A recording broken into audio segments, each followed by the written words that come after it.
5 berita terpopuler hari ini, Rabu 19 Agustus 2026 di Bloomberg Technos Flash 5 yang pertama, Purbaya ungkap Danantara siapkan dividen BUMN untuk cadangan APBN. Menteri Keuangan Purbaya Yudi Sadewa mengungkap Danantara sedang menyiapkan alokasi dividen BUMN untuk menjadi cadangan fiskal pemerintah. Kebijakan ini masih dibahas Purbaya bersama dengan Danantara dan ditargetkan diputuskan pada tahun ini. Seluruh perusahaan BUMN kini telah dialihkan ke Danantara sehingga dividen yang sebelumnya masuk APBN melalui PNBP Kekayaan Negara dipisahkan, kini dikelola Danantara.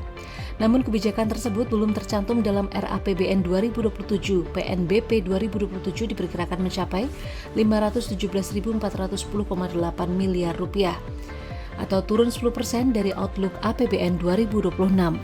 Kedua, menebak BI Rate rapat perdana Destri Damayanti sebagai BI 1. Bank Indonesia diperkirakan mempertahankan BI Rate di level 5,75% dalam RDG Agustus 2026.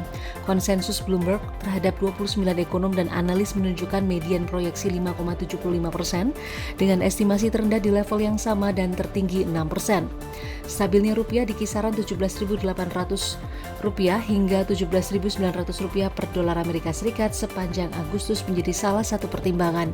Inflasi yang masih berada dalam sasaran yang memberi ruang bagi BI menahan suku bunga.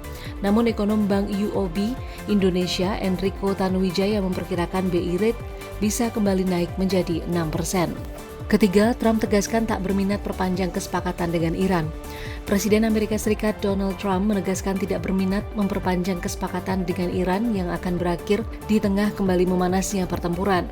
Hal ini berpotensi semakin mempersulit upaya pemulihan negosiasi antara Washington dan Tehran. Amerika Serikat juga tengah menyiapkan langkah-langkah ekonomi baru terhadap Iran. Di sisi lain, Oman masih bernegosiasi dengan Iran mengenai tata kelola Selat Hormuz, meski Amerika Serikat tidak terlibat dalam pembicaraan tersebut. Keempat, pasokan dunia kritis, spread harga utama tembaga kian melebar. Harga tembaga menghadapi tekanan pasokan jangka pendek yang semakin ketat di London Metal Exchange.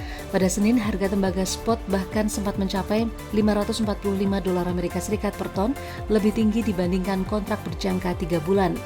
Kondisi ini dipicu arus pasokan yang terus mengalir ke Amerika Serikat karena harga yang jauh lebih tinggi, sehingga stok di gudang wilayah lain menipis.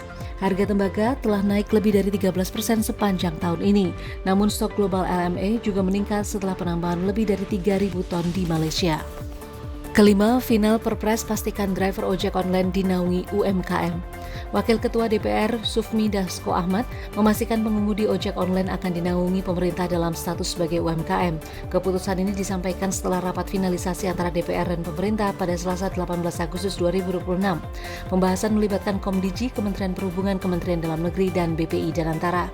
Aturan tersebut tidak hanya mencakup ojol angkutan orang, tetapi juga angkutan barang dan makanan. Untuk tarif, pengaturannya akan melibatkan Komdiji dan Kementerian Perhubungan. Setelah finalisasi, pemerintah akan melakukan harmonisasi dengan pelaku usaha dan aplikator sebelum Perpres diterbitkan. Itu dia 5 berita terpopuler pilihan Bloomberg Technos hari ini. Ikuti terus update selanjutnya di www.bloombergtechnos.com.